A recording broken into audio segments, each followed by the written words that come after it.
నమస్తే రమగారు. నమస్తే జయ. రమగారు, చిన్నపిల్లలకి చెప్పే కథల్లో భాగంగా ఏదైనా ఒక పంచతంత్ర కథ చెప్తారా? మనం ఒక సామెత కథ చెప్పాం, పిట్టపోరు పిట్టపోరు పిల్లి తీర్చిందని. అంటే రెండు పిట్టలు ఒక వస్తువుని తెచ్చుకుంటే పిల్లి దానికి సగం దీని సగం పంచుతూ తినేయడం, సామెత మీద నుంచి కథ. ఇలాంటిది ఒక పంచతంత్ర కథ ఉంది.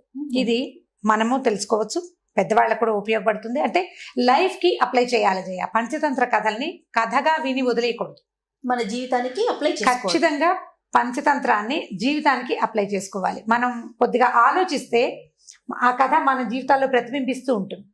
అన్ని కథలు అంతే. సో పిల్లలకి చెప్పినప్పుడు ఇది పిల్లల కథగా ఎప్పుడూ పంచతంత్రాన్ని భావించద్దు. పంచతంత్ర చెప్పబడిందే జీవితాల కోసం. ఏదో జంతువులు బొమ్మలు కనపడి, జంతువుల పేర్లు కనపడి, జంతువు కథలాగా అనిపించంగానే మనం ఏం చేస్తామంటే ఇది పిల్లలది, ఇది పిల్లలది అని అనుకుంటాం. పిల్లలది కాదు పంచతంత్రం. ఈ 5 తంత్రాలు మన జీవితానికి ఉపయోగపడతాయి. మనం మామూలుగా చూడండి, ఏదైనా ఒక పని చేయాలి, ఒకరితోటి ఒక పని ఉంది, వాడితోటి ఆ పని చేయించుకోవాలంటే సామధాన భేద దండోపాయాలు ఉపయోగించాలని చెప్తారు. సామధాన భేద దండోపాయాలు అంటే ఉపాయాలు 4. ఇప్పుడు నేను మీ దగ్గరకు వచ్చాను, మీతో పని చేయించుకోవాలంటే నేనేం చేయొచ్చు? స్వీట్గా మాట్లాడచ్చు, ఒకటి మాట్లాడి పని చేయొచ్చు. ఒకవేళ నేను మాట్లాడినా మీరెవరో నాకు తెలియదు అన్నట్టుగా అవుతుంది, మీరు మొహం పెట్టుకుంటే నేనేం చేయొచ్చు? మీకు పరిచయం ఉన్న వాళ్ళని ఇంకొకళ్ళని ఎవరి ద్వారా అయినా నేను మిమ్మల్ని అప్రోచ్ అవ్వచ్చు. ఇప్పుడు ఇది 2 ఉపాయాలు అయినాయి చూసారు. ప్లాన్డ్గా చేయటమే కదా. జీవితం అంతా ప్లానింగ్ తోటే నడుస్తుంది. ఈ సామధాన భేద దండోపాయాలు ఏంటంటే, మొదటిది సామోపాయం, అంటే మృదువుగా మాట్లాడి మామూలు మాటలు. రెండోది దానం, నేను మీకు ఇది చేస్తాను, మీరు నాకు ఇది చేయండి. ఓకే. భేదం, ఇద్దరి మధ్యలో వాళ్ళు చేయమంటున్నారు, మీకు వచ్చు కదా అని అడిగితే వాళ్ళు చేయకపోతే నాకు రాదా అని వీడు తయారవుతాడు. ఇద్దరికి చెడగొట్టి మన పని చేసుకోవటం, 3వ ఉపాయం. 4వది దండోపాయం, చేస్తావా చేయవా అని 2 కొట్టి పని చేయించుకోవటం. దండన అంటే డైరెక్ట్గా మనమే కొట్టక్కర్లా, వేరే వాడితో దండింపజేసి వాళ్ళతో పై వాళ్ళతో కేకలేయించి ఇవిడు చేయనంటుంది అని మీ ఎండి గారితో మిమ్మల్ని కేకలేయించి పని చేయించుకోవటం, ఇది ఒక ఉపాయం.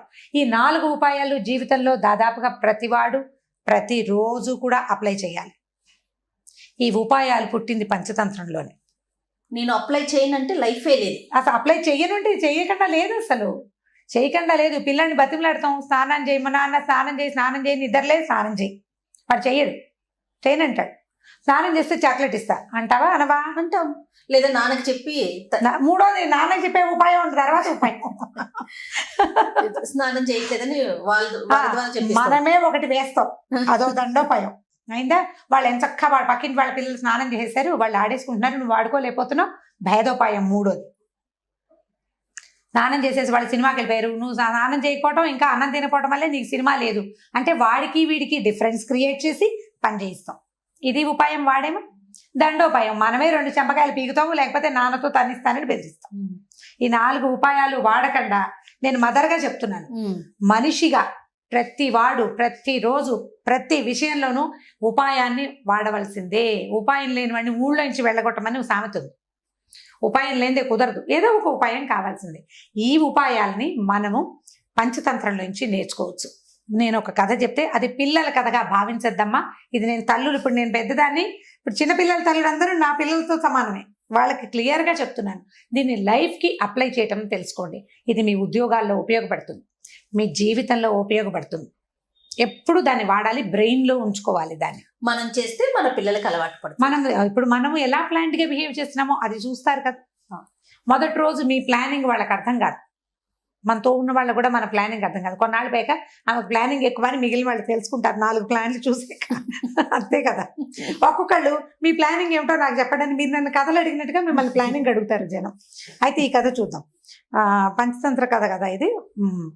ఒక రోజట ఒక కుందేలు, వర్షంగా ఉన్న ఒక రోజు కుందేలు తను పడుకోవడానికి స్థలం వెతుక్కుంటూ పరిగెత్తింది. చూస్తూ ఉండగా దానికి ఒక చెట్టు తొర్ర ఖాళీగా కనపడింది.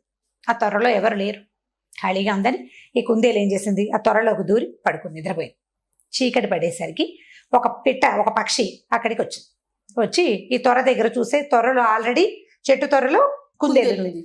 ఇదేం చేసింది, బయట నుంచి పొడిచి ముక్కుతోటి లే అని లేపి, ఈ తొర్ర నాది, నువ్వు వచ్చి పడుకున్నావు ఎందుకు, ఇది నా ప్లేస్, నాకు ఇచ్చేయమంటే కుందేలు ఏమంది, నీ తొర్ర ఏమిటి, అడవిలో ఉన్న తొర్రలు అందరు విను, ఎవరు ముందొస్తే వాళ్ళది, నేను ముందొచ్చా కాబట్టి ఇది నాది అనేసరికి ఈ పక్షి ఒప్పుకోలే. ఏమిటి అందులో బోల్డన్ ఉన్నాయి చూడు, కాకులు అలమలు నేనే తెచ్చిపెట్టుకున్నాను, ఇంకో 4 రోజుల్లో గుడ్లు పెట్టాలి నేను అవన్నీ ఒక్కొక్కటి ఏర్పరచుకుంటుంటే వాటి మీద వచ్చి పడుకున్నావు నువ్వు, నా ప్లేస్ నాకు కావాల్సిందే అని పోట్లాడితే నీ దిక్కుని చోటు చెప్పుకో, నేను ఇవ్వను లేవను ఇప్పుడు అనేసరికి ఈ పక్షి ఏం చేసింది, ఇప్పుడు ఇంకో ఎవరినైనా తగు తీర్చడానికి పిలుచుకొచ్చే టైం లేదు, చీకటి పడిపోయింది, పక్షులన్నీ సర్దుకుంటున్నాయి ఇళ్లలో, ఎవరు రారు పోవమ్మా అంటారు ఎవరినైనా పిలిస్తే. అందుకని ఏం చెయ్యొచ్చు ఆలోచించింది, అటు ఇటు ఇంకెక్కడికైనా పరిగెడితే ఇప్పుడు కొత్త ప్లేస్ దానికి ఎక్కడ దొరుకుతుంది, వెతుక్కోవాలి, దాని బదులు ఈ కుందేలుని బతులాడుకుంటే సరిపోతుందని ఏం చేసింది, ఈ కుందేలుని బాబు ప్లీజ్ చలిగా ఉంది బాగా, బయట వర్షం పడుతోంది, నాకు కూడా ప్లేస్ ఇవ్వు, మన ఇద్దరు తగువు రేపొద్దున ఎవరి దగ్గరైనా తీర్పించుకుందాం ప్రస్తుతానికి అని చెప్పి ఈ త్వరలో అది కూడా దూరి పడుకుంది. ఈ కుందేలు కూడా ఏమనుకుందంటే సరేలే వర్షం కదా పాపం అది మాత్రం ఎక్కడికి పోతుంది, పైగా ఇది నాదని చెప్తుంది, ఆల్రెడీ కింద ఆకులు అలమలు తగులుతున్నాయి, పక్షులు తెచ్చి పెట్టుకుంటాయి మెత్తగా ఉండేందుకు, అవి తగులుతున్నాయి దాని ఒంటికి, అందుకని ఈ పక్షిని కూడా తనతో పాటు పడుకుంది పక్షి. తెల్లవారింది, పక్షి కుందేలు 2 బయటకు వచ్చినాయి. ఇప్పుడు మన తగువ తీర్చాలి, ఈ ప్లేస్ ఎవరిది, తగువ తీర్చడం కోసం చుట్టూతా వెతికినాయి, పక్షులన్నీ ఆహారార్థం బయలుదేరి వెళ్ళిపోతాయి తెల్లవారేసరికి. ఈ తగులు తీర్చే వ్యవహారాలు వాటికి రావు అవి, ఎందుకంటే వాటి తిండి వెతుకునే ప్రోగ్రామ్ ఉంటుంది, రోజంతా తిరిగి కదా వెనక్కి రావాలి. కొన్ని గుడ్లు పెట్టినవేమో పిల్లలకి తిండి పెట్టుకునే ప్రోగ్రాంలు ఉంటాయి, అవి చచ్చిన వేరే పనుల వైపు చూడం, అంటే ఎవరి పని వాడు చేసుకుంటారనమాట. నీ తగులు తీర్చే వ్యవహారం ఎవరికి అక్కర్లేదు. పంచాయతీలు ఎవరు పెడతారు, పని పాట లేని వాళ్ళు పెడతారు. ఇక్కడ ఉన్న పిట్టలన్నిటికీ వాటి పని వాటికి ఉంది. సరే ఏం చేసినాయి, ఇవి 2 ఖాళీగా ఉన్న జంతువు కోసం వెతుక్కుంటూ తిరిగితే ఈ గంగా నది తీరంలో ఉన్నాయి ఈ చెట్లు. ఈ గంగా తీరంలో ఒక పెద్ద ఈవురు చెట్టు, బూరుగు చెట్టు, ఆ చెట్టు త్వరలో ఒక పిల్లి ఉంది, పిల్లి ఖాళీగా కూర్చుంటుంది, ముసలిది, దానికి పెద్దగా అంటే రోజంతా తిండికి కోసం వెళ్ళే ఓపిక లేదు, పిల్ల జల్లా లేరు, ఎవరికైనా ఆహారం తెచ్చిపెట్టాల్సిన పని లేదు, శక్తి ఉడిగిపోయింది, ఎక్కడో ఒక చోట కూర్చుంటే ఏదో కాస్త తెచ్చు తిని, ముసలిది కదా కదలికలు తక్కువగా ఉంటుంది, అంటే పెద్దదనమాట. పెద్దవాళ్ళు ఏం చేస్తారు, ఏదో వేళకి చిన్నప్పుడు తిన్నంత ఆహారం వాళ్ళకి అక్కర్లేదు కదా, కొద్దిగా తిని ఎక్కువ గంటలు ఉండగలుగుతారు. పిల్లి కూడా అలాంటిదే. సరే ఏం చేసినాయి, ఈ 2 పిల్లి దగ్గరికి వెళ్దామని మెల్లిగా ఆ చెట్టు వైపుకి బయలుదేరినాయి. చెట్టు దగ్గరికి వెళ్ళేసరికల్లా అదేమో త్వరలోనే కూర్చుని మొహం బయటికి పెట్టింది. ఈ పెట్టాను ఈ కుందేలు ఇద్దరు కలిసి తమ కథ అంతా చెప్పినాయి. సాయంత్రం నేను వచ్చేసరికి అక్కడ ఎవరు లేరు, ఖాళీగా ఉంది, అందుకని నేను త్వరలో పడుకున్నాను, ఈ పెట్టేమో ఇది నాదంటోంది, కాబట్టి నువ్వు తీర్పు చెప్పాలి. అడవిలో ఎవరు ముందు ప్లేస్ సంపాదించుకుంటే వాడిదే కదా, నేను నిన్నే ఖర్చు వేశానంటే బస్సు సీట్ లాగా కుదరదు కదా అని కుందేలు, నేను కొన్నాళ్ళ నుంచి ఉంటున్నానని చెప్పేసరికల్లా ఈ పిల్ల అనుకుంది భలే టైంకి దొరికారు, అసలు ఇవాళ ఓపిక లేదు, ఆహారానికి వెళ్ళే ఓపిక లేదు, బాగా దొరికినాయని. అబ్బాయిలు మీరేదో కిచకిచా కిరికిరు అంటున్నారు కదా, నాకేమీ బాగా వినపడ్డం లేదు, పెద్దదాన్ని కదా, ఇలా దగ్గరికి రండి, త్వరలోకి వచ్చేస్తే మీరు చెప్పేది నేను వింటాను. ఇంత దూరంగా చెప్తే నాకు ఎట్లా వినపడుతుంటే ఇవి 2 మొహమొహాలు చూసుకున్నాయి. ఏం చెయ్యాలి, పిల్లి దగ్గరికి వెళ్ళొచ్చా, ఆ పిల్లి కుందేల్ని చంపేస్తుంది, పిట్టని చంపేస్తుంది, రెండింటిని తినేయగలదు. అది ఏం చేయాలి ఆలోచించి, ఇది ఎలాగో ముసలిది, తొర్ర ఎలాగో చిన్నది, ఒకవేళ అదేమైనా చేస్తే పారిపోవచ్చు, అట్లా లోపల ఆలోచించుకున్నాయి. ఈ ఆలోచన కంటే ఆలోచన చిన్నది, తమ తగువు తీర్పించుకోవాలన్న ధోరణే వీళ్ళకి హెచ్చుగా ఉంది. అంటే ఫ్యూచర్ ఆలోచించకుండా ప్రజెంట్ సిచ్యువేషన్ని సాల్వ్ చేసుకోవటం మాత్రమే వాటి ఆలోచన. అందుకని ఇవి 2 ఏం చేసినాయి, మెల్లిగా అడుగేసుకుంటూ ఆ త్వర దాకా వెళ్ళి, అనుమానంగా ఉంది కొద్దిగా, బాగా కాదు, తగువే ఇంపార్టెంట్, లోపలికి వెళ్ళినాయి. త్వరలోకి వెళ్ళంగానే ఈ పిల్ల ఏం చేసింది, ఒక కాలేమో ఈ పిట్ట మెడ మీద వేసి దగ్గరికి లాగేసుకుంది, చటుక్కును నోరు తెరిచి ఆ కుందేలు మెడ గట్టిగా పట్టుకుని కొరికేసి, కుందేలు మెడకు తెగిపోయి పడిపోయింది. ఈ కాలి కింద పిల్లి గోళ్ళు మహాపదునుగా ఉంటాయి, ఆ పక్షి మెడ పట్టుకునేసరికల్లా మెడ కాస్త విరిగిపోయింది. చక్కగా ఇది తాపిగా ఆ కుందేల్ని పక్షిని చిన్నది కదా అది ముందు తినేసి కుందేల్ని రేపటికి దాచుకొని ప్రశాంతంగా మళ్ళీ 3-4 రోజుల తర్వాత తగు తీర్పించడానికి ఎవరు వస్తారోనని వెయిట్ చేస్తూ కూర్చుంది. ఇప్పుడు కథ చూడండి, ఇవి 2 తమ తాత్కాలికమైన తగాదా కోసం ప్రమాదకరమైన పరిస్థితి వచ్చే చోటకి వెళ్ళినాయి. ఇవి ప్రజెంట్ సిచ్యువేషనే తప్పిస్తే ఫ్యూచర్ ఆలోచన లేదు. దీన్ని పిల్లలకు అప్లై చేద్దాం. ముందు పిల్లలు ఎంతసేపు కొట్లాడుకుంటారు, స్కూల్లో కొట్లాడుకుంటారు, టీచర్ దగ్గరికి వెళ్తారు, 2 పిల్లలు కొట్టుకుని టీచర్ దగ్గరికి వెళ్ళంగానే ఆ టీచర్ ఏదో కేకలేస్తుంది, ఏదో చెప్తుంది, తర్వాత వీడికో నోట్సు వాడికో నోటు రాసేసి ఇంటికి పంపిస్తుంది. పేరెంట్స్ని పిలిపిస్తారు. అదే కాకుండా ఈ పేరెంట్స్ రావడము వీలు కుదిరితే కొంచెం నోరు గల అమ్మలక్కలు అనుకోండి, ఇద్దరు మీ అబ్బాయి చేశాడు అని పొట్టాడుకుని పిల్లలు ఆడుకుంటారు, వీళ్ళు మొహమొహాలు చూసుకోకుండా అవుతారు. ఇదొకటి. అక్కడి నుంచి ఈ టీచర్కి ఎవ్రీ టైం ఏ సిచ్యువేషన్ వచ్చినా వీళ్ళిద్దరు ఎప్పుడు కొట్టుకుంటారనే ఉండిపోతుంది ఇంప్రెషన్. తగాదాలు మనలో మనం తీర్చుకోవాలి. ఇప్పుడు పెద్దవాళ్ళ దగ్గరకు వద్దాం. ఇప్పుడు మనం అందరం అప్లై చేసుకోవాలనుకుంటున్నామా? అవును. భార్య భర్త పోట్లాడుకుంటారు చిన్న విషయానికి, దాన్ని వాళ్లే సింపుల్ గా సార్ట్ అవుట్ చేసుకుని, ఒకళ్ళు తగ్గి ఇంకొకళ్ళు పెరిగి, వాళ్ళు తగ్గినప్పుడు మనం పెరిగినప్పుడు రెండో వాళ్ళు తగ్గి చేస్తే సర్దుకుపోతుంది. దీన్ని పెద్దది చేసి మూడో వాళ్ళ దగ్గరికి తీసుకెళ్ళామంటే మనం ఫ్యూచర్ ఆలోచించాం. అమ్మ నాన్న అయ్యారనుకోండి, పిల్లల భవిష్యత్తు, పిల్లల జీవితం, ఎంత రోడ్డు ఎక్కుతాం మనం. మళ్ళీ కలిసి ఉండాల్సి వస్తుంది. ఎలాగో మీ మీద ఉన్న బ్యాడ్ ఇంప్రెషన్, వీళ్ళు ఎప్పుడూ కొట్టుకుంటారు అన్నమాట అలాగే ఉండిపోతుంది. భార్య భర్త ఇట్లా, అక్క చెల్లెళ్ళు వాళ్ళు అంతే, తోడుకోడళ్ళు వాళ్ళు అంతే, అత్తా కోడలు ఎవరైనా అంతే. మనం తాత్కాలికంగా వచ్చిన తగాదాన్ని ఇప్పుడు ఆఫీసులో కొలీగ్స్ కూడా అంతే. ఇప్పుడు ఒకే త్వరలో కుందేలు పక్షి సర్దుకుని పడుకున్నాయి. అదే సర్దుబాటు కొన్నాళ్ళు చేస్తే సరిపోతుంది. మర్నాడు తగాదా తీర్చడానికి మూడో మనిషి దగ్గరికి వెళ్ళేసరికల్లా అది ప్రమాదంగా వాటికి సంభవించింది. మనం చచ్చిపోవనుకోండి, అవి చిన్న పక్షులు కాబట్టి, జంతువులు కాబట్టి. ఇప్పుడు ఈ కథని పెద్ద విషయాలకి అప్లై చేసుకోవాలి, మన జీవితానికి అప్లై చేసుకోవాలి. ప్రతి చోట అంతే మనం గాడిద ప్లానింగ్ కథ చెప్తున్నామా? ఆ ప్లానింగ్ పిల్లలకేనా? మన కాదా? ఖచ్చితంగా. మనకు కూడా ప్లానింగ్ కావాలి, మనకి కూడా జాగ్రత్త కావాలి, మనకి కూడా తెలివి కావాలి, పిల్లలకే కాదు. ఇది మొత్తం ప్రతి వ్యక్తికి, మానవులకి అవసరమైన విషయాలు. నీతి కథలన్నీ పిల్లలకి చెప్పడానికి కాదు, నీతి కథలు మనం తెలుసుకోవడానికి కూడా కాదు, తెలుసుకుని అప్లై చేయటానికి, జీవితంలో దాన్ని వాడుకోవడానికి. పంచతంత్ర కథని శ్రద్ధగా వినండి, శ్రద్ధగా చదవండి, దాన్ని మన జీవితానికి అప్లై చేసే ప్రయత్నం చేయండి. ఒకసారి కనుక మనకి ఇది అర్థమైతే మనం కొట్లాటలకు వెళ్ళాం. ఏదైనా వచ్చినా మనలో మనం సార్ట్ చేసుకోవాలనుకుంటాం, ఆలోచన మారుతుంది. మీరు ఆలోచన మారడానికి ఇది తీసుకోండి. మీకు పంచతంత్ర కథ ఒరిజినల్ ఎప్పుడు నేను మీకు చెప్పలా. విష్ణు శర్మ అనే ఒక పండితుడు తెలివి తక్కువగా, రాజుగారి అబ్బాయిలు నలుగురు, రాజుగారి తెలివైన వాడు, ఆయన పిల్లలు నలుగురికి పొట్టి తెలివి తక్కువ వాడు. ఈ నలుగురు తెలివి తక్కువ పిల్లల్ని రాజుగారు ఆ విష్ణు శర్మకి అప్పచెప్పాడు. ఆయన ఈ కథలు, పంచతంత్ర కథలు చెప్పి వీళ్ళని రాజకీయ దురంధరులుగా చేశారట. అలా వచ్చినాయి కథలు. వాళ్ళకి ఈ జంతువుల కథలు చెప్తూ ఎట్లా మీరు లైఫ్ కి దీన్ని వాడుకోవాలో చెప్పాడు. బుద్ధిని పెంచుకోవాలి. కథని పిల్లలకి చెప్పడం కాదమ్మా, మీరు కూడా దాన్ని లైఫ్ కి అప్లై చేయడానికి ట్రై చేయండి. మీరు ఎవరైనా ఒకళ్ళు, ఇద్దరు, ముగ్గురు అయినా సరే, ఇది ఈ కథ నాకు లైఫ్ కి ఉపయోగపడింది అని మీకు అర్థమైందా, అప్పుడు మీరు కథ చెప్పడం మొదలు పెడతారు నాలాగా. సూపర్. అంతే, దీన్ని అప్లై చేయండి. ఏ నీతి కథనైనా ఇలాగే చేయాలి. మనం పిల్లలకి ఏదో ఒక స్టోరీ కోసం కాకుండా నీతి జీవితానికి ఉపయోగపడే నీతి అంటేనే అది. రమ్మగారు, పంచతంత్ర కథలో భాగంగా ఈరోజు ఒక స్టోరీ చెప్పండి. అంటే మనం పంచతంత్ర నీతి కథలు అని చెప్పాం కదా. అవునండి. సో ఈ నీతి కథలు చెప్తాం. మనకి తెలుగులో పద్యాలు ఉన్నాయి. సుమతి శతకం, వేమన శతకం పద్యాలు ఉన్నాయి. కొంతమంది అడుగుతుంటారు, శతక పద్యాలు చెప్తారా మీరు, ఇందులో చెప్పండి అని. ఇందులో చెప్పడం అయితే సాధ్యపడే వ్యవహారం కాదు. 1-2 సార్లు ట్రై చేసాం, అదేమంత బాగా వర్కౌట్ అయినట్టు అనిపించలేదు. పద్యాలు చదువుకోవాలి ఎవరైనా సరే. తెలుగు ఒక పద్యం చెప్తాను చూడండి, ఆ పద్యానికి రిలేటెడ్ కథ చెప్తాను. బలవంతుడ నాకేమని పలువురతో నిగ్రహించి పలుకుట మేలా, బలవంతమైన సర్పము చలిచీమల చేత చిక్కి చావదే సుమతి. అంటే నాకేమిటి అని గనక ఇదిగా ఉంటే నువ్వు దొరికిపోతావు ఎప్పుడో ఒకప్పుడు.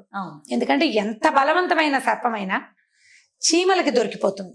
ఒక చీమ కొడితే దానికి ఏమవ్వదు, అన్ని చీమలు కలిసి మీద పడి కొడితే మనకి దేశంలో తిరుగుబాట్లు అవన్నీ కూడా ఇలాగే జరిగినాయి. ఒకడు పోట్లాడతాడు, వాడి వల్ల ఏం కాదు.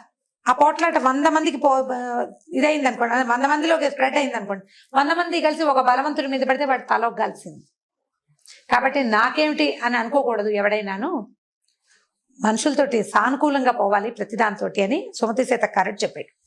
దీనికి దగ్గరగా కాదు కానీ ఇంచుమించుగా ఇలాగే ఉందని చెప్పడానికి వీల్లేదు. ఒక మంచి కథ ఉంది. ఒక పల్లెటూరికి చుట్టుపక్కల ఈ పాత రోజుల కథలు చెప్తాం కదా మనం అన్ని. అడవి దారి ఉందట. దానికి ఆ ఊరికి 2 దారులు ఉన్నాయి. అడవిలో నుంచి ఒక దారి, చెరువు పక్క నుంచి ఒక దారి. అడవిలో నుంచి దారి నిజానికి దగ్గర దారి. చెరువు పక్క అంటే చెరువు పక్క నుంచి కట్ట మీద నుంచి చుట్టుకుని రావాలి. అయినా కూడా ఈ దగ్గర దారిని ఎవరు తీసుకోకుండా ఈ చెరువు చుట్టుపక్కల నుంచి నడిచేవాళ్ళ బోల్డన్ని కిలోమీటర్లు అంటే బోల్డన్ని మైళ్ళు నడవాల్సి వచ్చేది. ఎక్కువ పర్లంగుల దూరం ఉండేది. ఇది తక్కువ, కానీ వచ్చేవాళ్ళు కాదు. ఎందుకు వచ్చేవాళ్ళు కాదంటే మధ్యలో ఒక పెద్ద పుట్ట ఉందట. ఆ పుట్టలో పెద్ద పాము, చాలా పెద్దది. అసలు అది నోరు తెరిస్తే అంటే అది పడగ తెరిస్తే ఇంత పెద్దది, 5-6 చేతులు కలిస్తే ఎంత ఉంటుందో అంత పెద్ద పడగతోటి ఆ పాము బుసలు కొడుతూ కనపడ్డ వాళ్ళ వెంబడబడి హడలు కొట్టేసేది. హడలు కొట్టేసి ఇక ఏం చేస్తారు జనం, దాంతో ఈ దగ్గర దారిని కూడా వదిలిపెట్టేసి ఇప్పుడు పక్క ఊరు నుంచి ఈ ఊరు రావాలంటే అడవుల నుంచి వస్తే 10 నిమిషాల్లో వచ్చేస్తారు. అలా కాకుండా ఇంకో పక్క నుంచి చెరువు పక్క నుంచి అయితే ఆ 30 గంట పడుతుంది. ఈ 5-10 నిమిషాల దూరాన్ని వదిలిపెట్టేసి ఆ 30 గంట దూరాన్నే తిరిగేవాడు. అయితే ఒకనాడు ఒక మునీశ్వరుడు ఈ దారిలో నుంచి వస్తున్నాడు, అడవి దారిలో నుంచి. అవతల ఊరు నుంచి ఆ పక్కన ఏదో అడవి ఉంది, అందులో నుంచి ఆ ఊరు దాటారు. అక్కడి నుంచి ఈ ఊరు రావడానికి ఈ అడవి దారిలో వస్తుంటే ఈ పాము బుసలు కొడుతూ ఆయన వెంట పడేసరికల్లా ఆయన కేకలేసాడు ఆ పామును.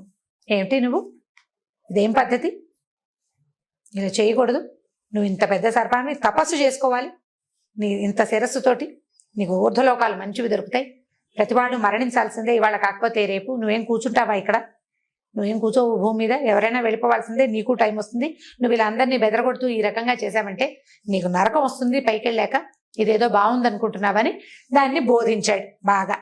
ఆ సర్పానికి బోధించి ఇట్లా మనుషుల్ని కాటేయటము, వాళ్ళని బెదిరించటము, అంటే ఇలా కాటేయటము, మనుషుల్ని హింసించడం మంచి పద్ధతి కాదని, ఆ టైంని సాత్విక ప్రవృత్తితోటి గనక నువ్వు పొందించావంటే రేపొద్దున ఊర్ధ్వగతులు బాగుంటాయని బాగా బోధించాడు. ఆ సర్పం ఇంత పెద్ద మహానుభావుడు ఋషీశ్వరుడు చెప్తున్నాడని సరేనని ఒప్పుకుంది.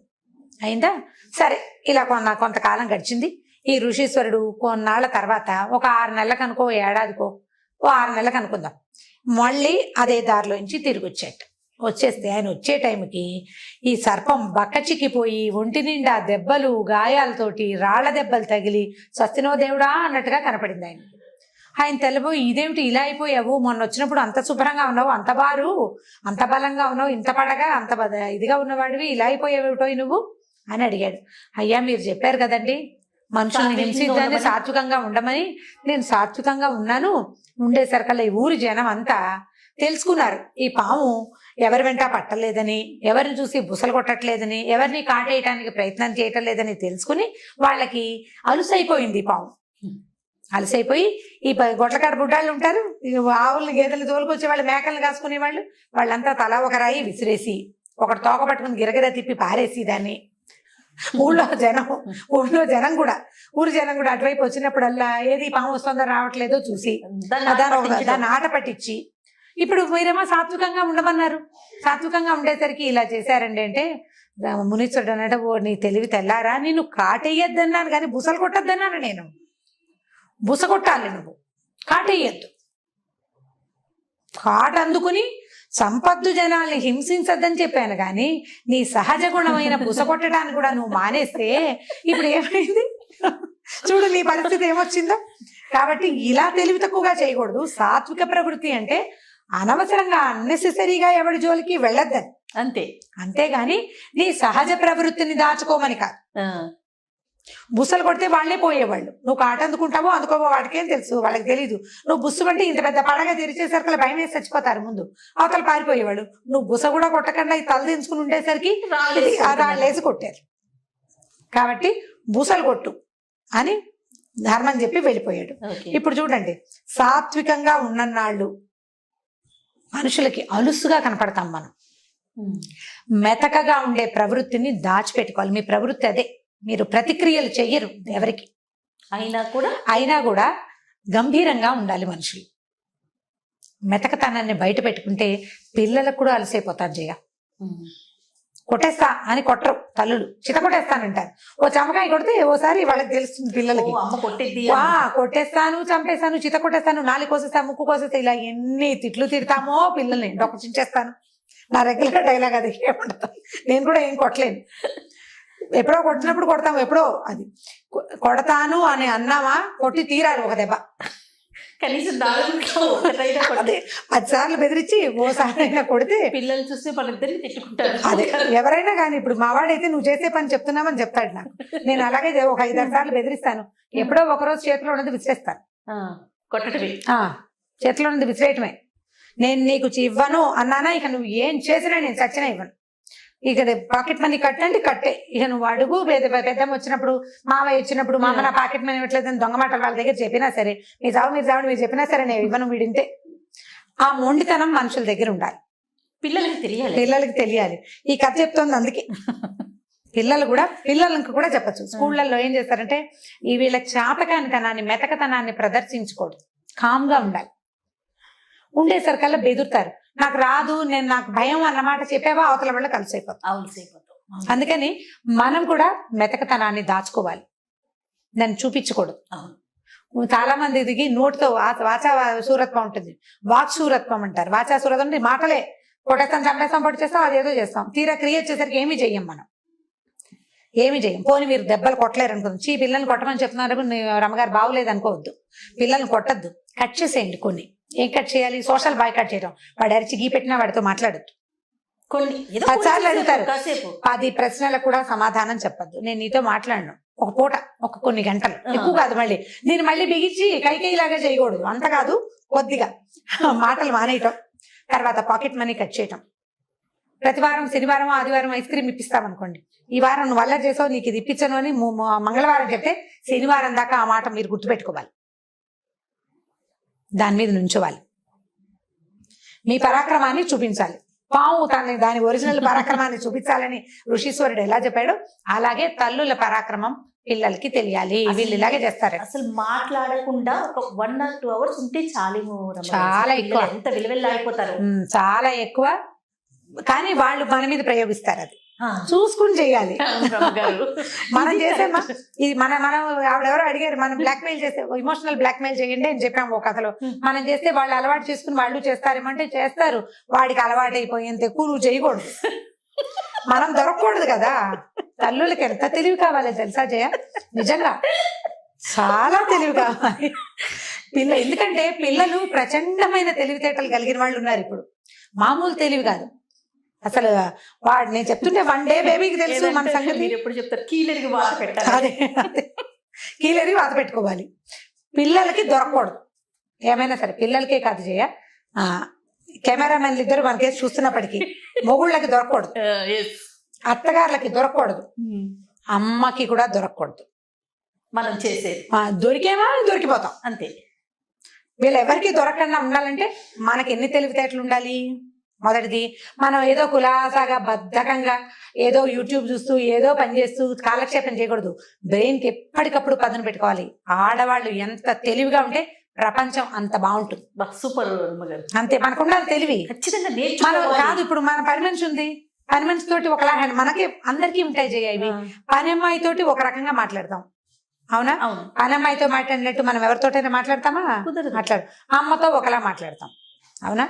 కూతురు దగ్గరకు వచ్చేసరికి అమ్మ దగ్గర మనం గారాలు పోతాం, పిల్లల దగ్గరకు వచ్చేసరికి వాళ్ళ గారాలు మనం భయపడతాం, వాళ్ళ గారాలకు లొంగిపోవాల్సి వస్తుంది. సో ఇప్పుడు ప్రతి వాళ్ళు ఇన్ని పాత్రలు పోషిస్తూనే ఒకలాగా,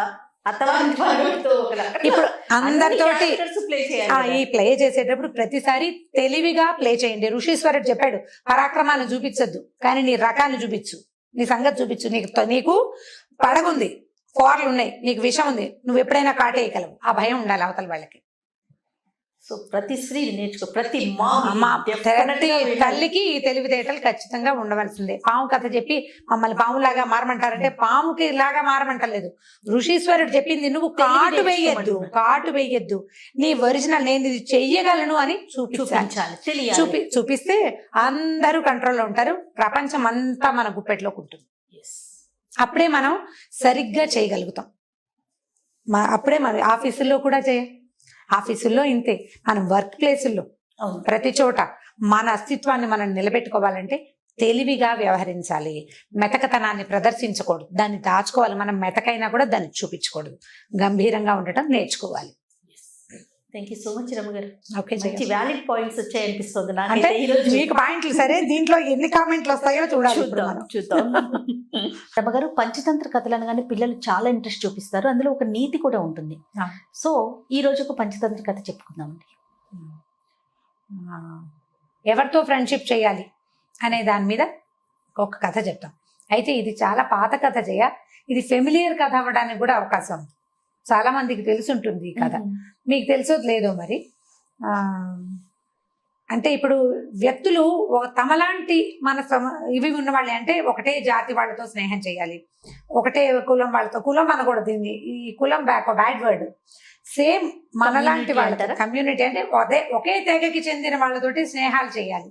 వేరు తెగల వాళ్ళతోటి స్నేహం చేసినప్పుడు అప్పుడప్పుడు ఎక్కువగా అది ఫెయిల్ అవ్వడానికి అవకాశం ఉందని చెప్పే పంచతంత్ర కథ ఇది.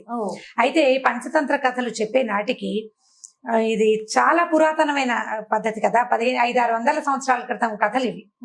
అప్పటికి మనుషుల్లో కూడా ఇలాంటి జాతి వ్యవస్థ అది స్పష్టంగా ఉందో లేదో మనకి పెద్దగా అవగాహన లేదు. కుల వ్యవస్థ ఖచ్చితంగా ఉంది, చాతుర్వర్ణాలు ఎవరి పని వాళ్ళ నుంచి వాళ్ళు చేసుకునే విధానం ఉన్నదే అన్నమాట. అలాంటప్పుడు రాజుగారి అబ్బాయిలకి విష్ణు శర్మ చెప్పిన కథలు ఇవి. 4 రాజకుమారులకి చెప్పారు. అయితే ఎవరితో ఫ్రెండ్షిప్ చేయాలంటే మంచి చెడు తెలుసుకుని స్నేహం చేయాలి, మూర్ఖులతోటి స్నేహం చేయకూడదు. తర్వాత మన స్వజాతి కానివాడు, అంటే ఒక శాకాహారి మాంసాహారి స్నేహం చేయకూడదన్న నీతి కూడా అందులో ఉంది. ఈ శాకాహారి మాంసాహారి అంటే జంతువుల్లో ఉంటాయి కదా, కొన్ని జంతువులు శాకాహారులుగానే ఉంటాయి. పెద్దదైన ఏనుగు ఒట్టిగా ఆకుల అలవలు తిని బతుకుతుంది.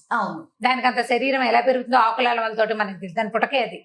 కోతులు మంకి అవన్నీ కూడా శాకాహారులు, ఎల్లేళ్ళని ఇవన్నీ. ఇప్పుడు మాంసాహారులు అనేసరికల్లా నీళ్లలో ఉండేవి మాంసాహారులే, పక్షులన్నీ మాంసాహారులే, పెద్ద జంతువులు అంటే నక్క తోడేలు లాంటి సాధారణ జంతువుల నుంచి హైనాలు ఇవి కాకుండా పులుడు, సింహాలు, మాంసాహారు, ఇవన్నీ మాంసాహారులు. ఇప్పుడు ఒక మాంసాహార జంతువు ఒక శాకాహార జంతువు స్నేహం చేస్తే మాంసాహార జంతువు వల్ల శాకాహార జంతువుకి సమస్య రావచ్చు అని చెప్పే కథ అన్నమాట ఇది. ఇదేంటంటే ఒక కోతట ఒక చెరువు పక్కన ఉన్న, ఒక నది పక్కన ఉన్న మామిడి చెట్టు మీద ఉండేది. మామిడి చెట్టు మీద హాయిగా రోజు ఏవో అంటే సీజన్లో ఎండాకాలంలోనే కదా మామిడి పళ్ళు వచ్చేది, అది మార్చి నుంచో మొదలవుతాయి. ఈ నదుల పక్కన ఉన్న చెట్లు త్వరగా పూస్తాయి అంటే ఎక్కువ కాలం ఫలిస్తాయి. పుష్పించడము తొందరగా ఉంటుంది, ఫలించడము ఎక్కువ కాలం ఉంటుంది, ఈల్డ్ ఎక్కువ ఉంటుంది కదా నీటి ఇవ్వక ఉండేసరికి. అయితే ఈ మామిడి చెట్టు మీద ఉండే కోతి అది మార్చి నుంచి, అంటే మనకి ఇక్కడ పచ్చకాయలు వచ్చే టైంకి దానికి పళ్ళు వచ్చేసేవి. ఆ పళ్ళు తింటూ ఉండేది మార్చి నుంచి. అట్లా ఎండాకాలం వెళ్ళేదాకా మళ్ళీ ఇంచుమించు ఆషాఢం శ్రావణం వచ్చేదాకా మామిడి పళ్ళు తినేది.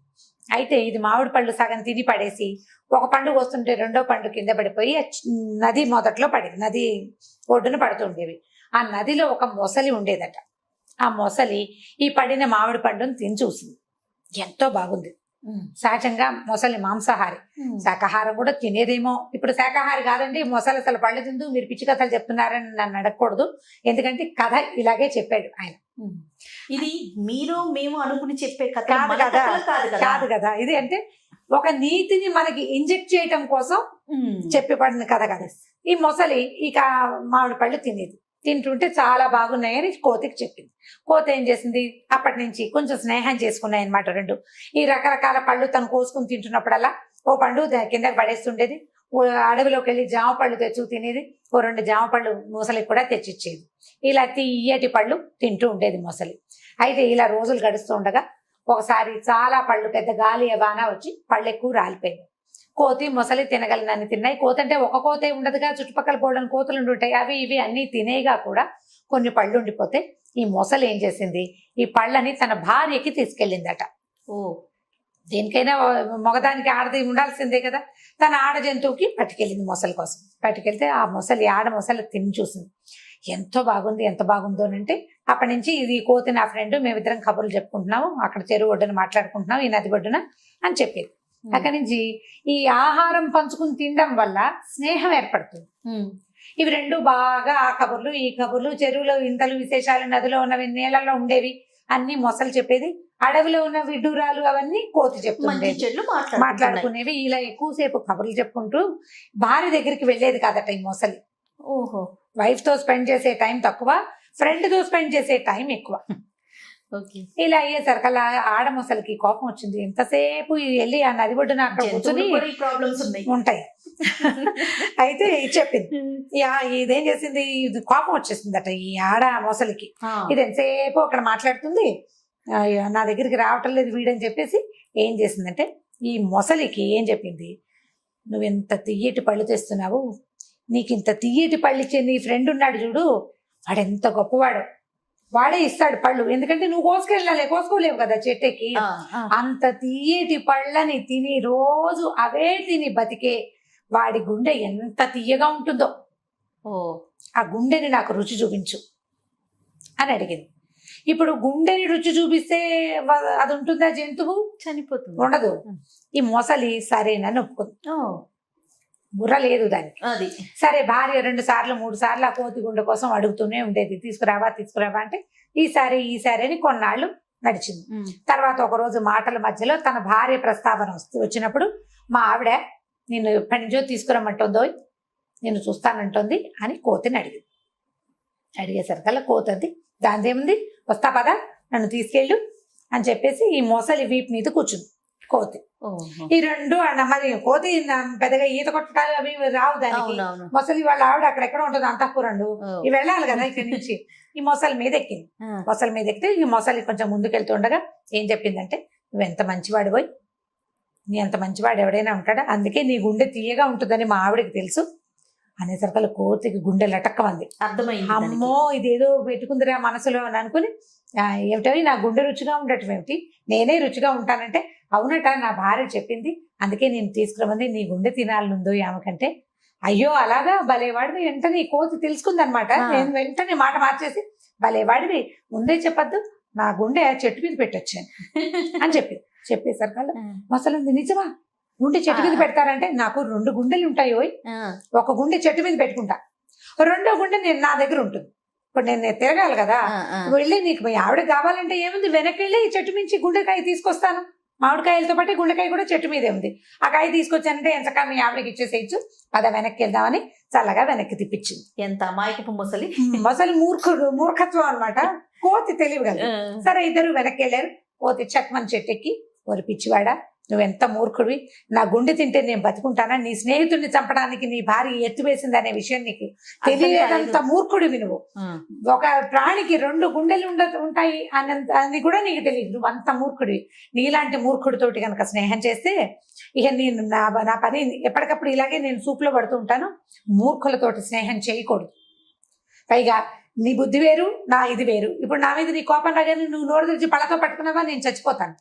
తెలియక పొరపాటున నా జాతి కానివాడివి, మాంసాహారివైన నీతోటి స్నేహం చేశాను, నీతో ఇంకెప్పుడు స్నేహం చేయను, నువ్వు నన్ను పిలవద్దు, నేను నీ దగ్గరికి రానని చెప్పేసి ఆ మామిడి చెట్టు దిగి ఇంకో పక్కకి వెళ్ళిపోయింది. మొసలి ఏం పరిగెత్తినా దాన్ని పట్టుకోలేదు. నీటి మీద స్పీడ్గా వెళ్తుంది కానీ నేల మీద అంత బాగా నడవలేదు కదా, చెట్లెక్కలేదు. కోతిని పట్టుకోవడం దాని వశం ఉండదు. అయ్యో నీ తల బాదుకుని ఈ భార్య మాటలకి ప్రలోభపడి అనవసరంగా అమ్మాయి ఏదో ముద్దుగా చెప్పిందని అనుకున్నాను కానీ నా స్నేహితుడిని దూరం చేస్తుందని నేను అనుకోలేదు. ఇలాంటి తెలివి తక్కువ పని చేసినందుకు వృధాగా స్నేహాన్ని పోగొట్టుకున్నానని బాధపడుతూ మొసలి వెనక్కి వెళ్ళిపోయింది. ఇంకా ఎప్పుడు కోతులు నీటిలో ఉన్న జంతువుల జోలికి వెళ్ళలేదట ఆ తర్వాత. దీంట్లో నీతి ఏంటంటే, స్నేహితుల నుంచి దూరం చేయడానికి భార్యలు కూడా ప్రయత్నిస్తారు అనేది ఒక నీతి ఒకటి. తర్వాత మన జాతి కనబడంటే మనలాంటి లైక్ మైండెడ్ పీపుల్ తోటే స్నేహం చేయాలి, కానీ జాతి అంటే ఇందులో వెంటనే వేరే అర్థాలు వచ్చేస్తాయి. చేయ అంత విపరీత అర్థం ఏం లేదు. లైక్ మైండెడ్ పీపుల్ తోటి, ఒకటే రకమైన ఆహార విహారాలు ఉన్న వాళ్ళతోటి స్నేహం చేయాలి. ఇప్పుడు మనం చూడండి, ఈ ఇంటర్నెట్ లో ఫ్రెండ్షిప్, ఇప్పుడు ఫేస్బుక్ ఫ్రెండ్షిప్ చేస్తారు. ఈ ఇండియాలో ఉన్న అమ్మాయి ఫారెన్ లో, సౌదీ అరేబియాలో ఎక్కడో ఉన్న అబ్బాయి, వీళ్ళిద్దరికి ఫ్రెండ్షిప్.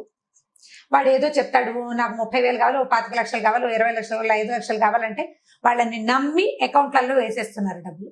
అవునండి. ఇప్పుడు వాడెవరో జాతి, నేనెవరో జాతి అనే ఇంగితం ఉండడం లేదు. ఇప్పుడు మన దగ్గర లోకల్ జాతుల గురించి కాకుండా ఇలా విపరీతపు జాతుల గురించి జాగ్రత్త పడాలి కదా, జాగ్రత్త పడాలా. సో ఇలాంటి వాటిని స్నేహం చేసేటప్పుడు ఎలాంటి వాళ్ళతోటి స్నేహం చేయాలి. పైగా ఆల్రెడీ దెబ్బతిన్న వాళ్ళని మనం పేపర్లలో చూస్తాం, మన యూట్యూబ్ ఛానల్స్ లో కూడా కనపడుతుంటాయి.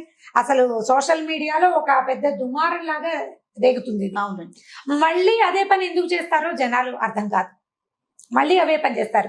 ప్రతి వారం 10 రోజులకు ఒకసారి ఓ అబ్బాయి మోసపోయాడు లేదా ఓ అమ్మాయి మోసపోయింది దూరపు స్నేహాల వలన. ఫేస్బుక్ లో ఫ్రెండ్షిప్, ఫేస్బుక్ లో నాకు వచ్చింది, ఎవరో వచ్చారు, ఓ రిక్వెస్ట్ పెట్టాం, ఓకే అన్నాం, బాగానే ఉంది. ఎందుకు ముందుకెళ్తావు, వాడు ఏదో పెట్టాడు బాగుందను, దాని మీద ఎందుకు ముందుకెళ్తావు, ఎందుకు ముందుకెళ్ళాలి? నీకు ఇంకా మాట్లాడడానికి మనుషులు లేరా?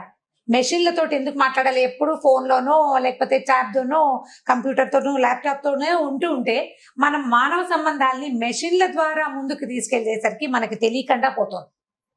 అదే నువ్వు నీ పక్క ఇంటి వాడితోటి ఫ్రెండ్షిప్ చెయ్యి, వాడి తరహా ఏమిటో, వాడి వేషం, వాడి రకం మీకు కనపడుతూ ఉంటాయి కదా కంటికి, అప్పుడు వదిలేయచ్చు మొదటే. ఇప్పుడు వేరే దేశంలో ఉన్నవాడితో స్నేహం చేసేటప్పుడు వదిలేసే అవకాశానికి నీకు అవకాశం ఏది వదిలేయడానికి తెలియదు, నీకు అర్థం కాదు. అసలు మంచో చెడో తెలియదు కదా. మంచో చెడో తెలియదు, నీకు లైవ్ గా చూడని దాన్ని ఎలా నమ్ముతాం మనం? నమ్మలేకపోతాం. ఈ విష్ణు శర్మ చెప్పిన ఏనాడో చెప్పిన పంచతంత్ర కథలు ఇప్పటికీ అప్లై అవుతున్నాయి జయ. ఇప్పటికీ తెలివి తక్కువగానే ఇప్పటికీ మోసపోతూనే ఉన్నారు జనం. ఈ కథలన్నీ కూడా మీరు మోసపోకండి, ఎవరైనా మోసపోతున్నారని తెలిస్తే వాళ్ళని హెచ్చరించండి అని చెప్పడానికి. దయచేసి ఈ కథలో నీతిని తీసుకోండి. ఏ కథ అయినా ఒక వర్డ్ ఎక్స్ట్రా వెళ్ళంగానే ఇది ఈ ఫలానాది చెప్పద్దు, ఫలానాది చెప్పండి, చెప్పిన గుడ్ కంటెంట్ ని మీరు తీసుకోలేకపోతున్నారు. ఇది ఫలానా మాట అనకూడదు అన్న ఉద్దేశంలో ఉండకుండా ఉండండి, ఒక తెలియజేయండి. అంత ఎక్కువ తీవ్రంగా దాన్ని తీసుకోవద్దు. మొత్తం స్టోరీని వదిలేస్తున్నారు. కామెంట్ రూపంలో కూడా కొన్ని చూస్తుంటే కథలు వదిలేస్తే బాధ అనిపిస్తుంది రమ్మగారు, నాకు కూడాను. ఎందుకంటే ఇప్పుడు ఒక జాతి అనేది ఒకటి, అంటే అది కథలో ఉన్న విషయం మనం చెప్తున్నాం. అదే ఒక రమ్మగారు లేదా ఒక జయానో క్రియేట్ చేసింది అంటే ఇప్పుడు దాకా చెప్పిన మొత్తం కథలన్నీ కూడా నేను చదివినవే గాని వీటిలలో ఒక్కటి కూడా సొంత కథ కాదు, నేను రాసిన కథలు కాదు కదా. కాదు, ఇప్పుడు నేను రాసిన కథలు నేనే చెప్పిందంటే నేను ఒక్కదాన్నే కనుక చెప్పిన కథలు, నేను మాట్లాడినవి, అవి నా సొంత భాష. ఒక చిన్న కంటెంట్ తీసుకుని దాని మీద నేను అల్లింది తప్ప అది ఏది నా సొంతం కాదు. ఇప్పుడు కథలు మహామహులు రాసినవి, పెద్దవాళ్ళు ఎప్పటి కథలు వదిలేస్తున్నారు. ఈ వర్డే రాంగ్, ఇదే ఎందుకు తీసుకొస్తున్నారంటే మీరు దయచేసి కొంచెం బ్రాడ్ మైండెడ్ గా ఆలోచించండి. అంటే ఇప్పుడు కథను తీసుకోవాలి, ఇది కథనే తీసుకోవాలి. ఇప్పుడు జాతి గురించి అంటే జాతులు బయట వాళ్ళతో స్నేహాలు చేయడం ఎప్పుడు సేఫ్ కాదు. మనుషుల్ని చూసినప్పుడు స్నేహాలు తప్పకుండా. మనం అమెరికా వెళ్ళాం, అమెరికన్స్ తో ఫ్రెండ్షిప్ చేయొచ్చు, వాళ్ళకి లైవ్ గా వాళ్ళు మనకి కనపడతారు కదా. ఈ కథలో అయితే అదే ఫ్రెండ్షిప్ వరకు ఆగితే ఏదైనా వెళ్ళనుకుంటండి, అదే ఎక్కడైనా మంచి, అది ఎక్కువ వెళ్ళకూడదు, ఎక్కువ వెళ్ళకుండా జాగ్రత్త పడితే బాగుంటుంది. రైట్, థ్యాంక్ యూ రమ్ గారు. ఓకే జయ. ఈ వీడియో కనుక మీకు నచ్చినట్లయితే లైక్ చేయండి, షేర్ చేయండి. మరిన్ని వీడియోస్ కోసం మా ఛానల్ ని సబ్స్క్రైబ్ చేసుకోండి.